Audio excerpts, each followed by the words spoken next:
पर जी क्या वास्तव में कलयुग में मनसा पाप का भोग जीव को नहीं भोगना पड़ेगा? ऐसा कौन कौन से पाप हैं जिनको कोई प्रायश्चित नहीं है? नहीं, मन से जैसे हमने सोचा कोई पाप आचरण, तो पाप तो नहीं लगेगा, लेकिन मन गंदा तो हो गया ना, मलिन तो हो गया ना, कमजोर हो गया। और कमजोर हो गया तो जो सोचेगा वही करवा देगा। इसलिए कोशिश तो करे मन पापाचरण की बात ही ना सोचे। मानसिक पाप तो नहीं लगते, उनका दंड तो नहीं मिलेगा, लेकिन मन तो मलिन हो जाएगा। इंद्रियां और मन मलिन हो जाने पर भोगों में जाएंगी, गलत आचरण करेंगी, नष्ट हो जाओगे, परिणाम तो नष्ट होना ही है। तो उसका पाप का दंड नहीं मिलेगा जो पाप विचार किया, लेकिन वो विचार रोक पाओ तब ना। वो विचार संकल्प बनेगा और संकल्प बन के क्रिया बनेगी, क्रिया बनेगी तो दुर्गति हो जाएगी।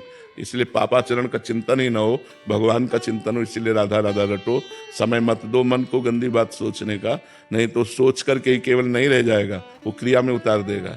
इतनी सामर्थ्य तुम में नहीं है कि वो सोच ही केवल बनी और नष्ट हो गई, ऐसा नहीं है। भजन करने वालों की सोच बनी और नष्ट हो गई।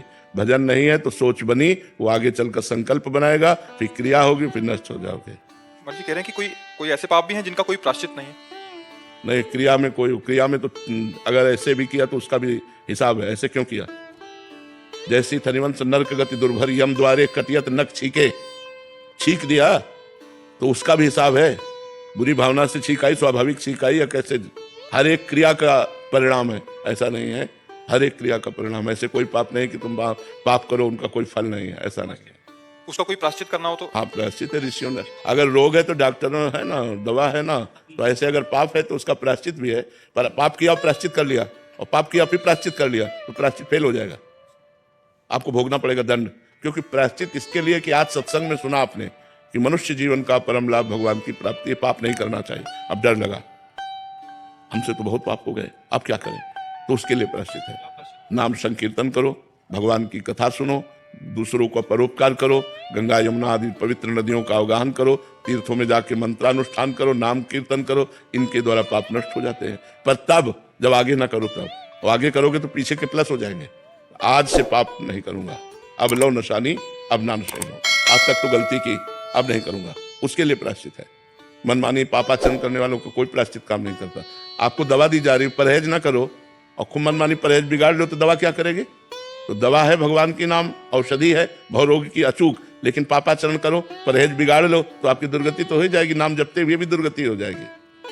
पर जी अगर हम मंदिर से लाया प्रसाद किसी को वितरित करते हैं और अगर वो इंसान मांसाहारी या अभक्ष्य पदार्थ आदि का सेवन करता है तो पाप हमें तो नहीं लगेगा? नहीं, जरूर पवा देना चाहिए। यदि वो श्रद्धा से पावे तो प्रसाद पावेगा तो उसकी बुद्धि शुद्ध होगी, तो एक दिन गंदे आचरण छोड़ देगा, एक दिन गंदे आचरण छोड़ देगा। चरणामृत है भगवत प्रसाद है, बुद्धि को पवित्र करता है। तो यदि हम ऐसे लोगों को भी प्रसाद देते हैं और वो प्रसाद का अनादर ना करते हो तो देना चाहिए, और आदर से प्रसाद पा लेते हैं तो उसमें पाप नहीं लगेगा, उसमें पुण्य लगेगा, क्योंकि उसके पाप नष्ट होंगे, उसकी बुद्धि शुद्ध होगी, उसका कल्याण होगा। भगवान जमनाष्टक जी का पाठ करने के लिए क्या आसन पर बैठना आवश्यक है या चलते फिरते भी कर सकते, लेकिन शर्त है पवित्र होना चाहिए। उस समय आप पवित्र होने चाहिए, आपका वस्त्र पवित्र हो, आपका शरीर पवित्र हो, तब आप चलते फिरते पाठ कर सकते हैं। कह रहे 84 जी का पाठ आदि जो पाठ है इनको मोबाइल से कर सकते हैं? हाँ, कर सकते हैं। जी आप कह रहे हैं कि आप ग्रस्त में हैं तो अपने जो बेडरूम है वहाँ इष्ट देव और गुरुदेव भगवान की छवि लगा सकते हैं दूर, क्योंकि गृहस्थ हैं तो आप अपने बिस्तर पर गृहस्थ धर्म का भी प्रयोग करेंगे, तो अपवित्रता में मूर्ति छवि थोड़ी रखी जाती है। दूर ऐसे रख लिया, बात अलग है दर्शन के लिए, जो वेद से स्पर्श ना करे, ऐसे रख सकते। पर जी दीवार आदि पे?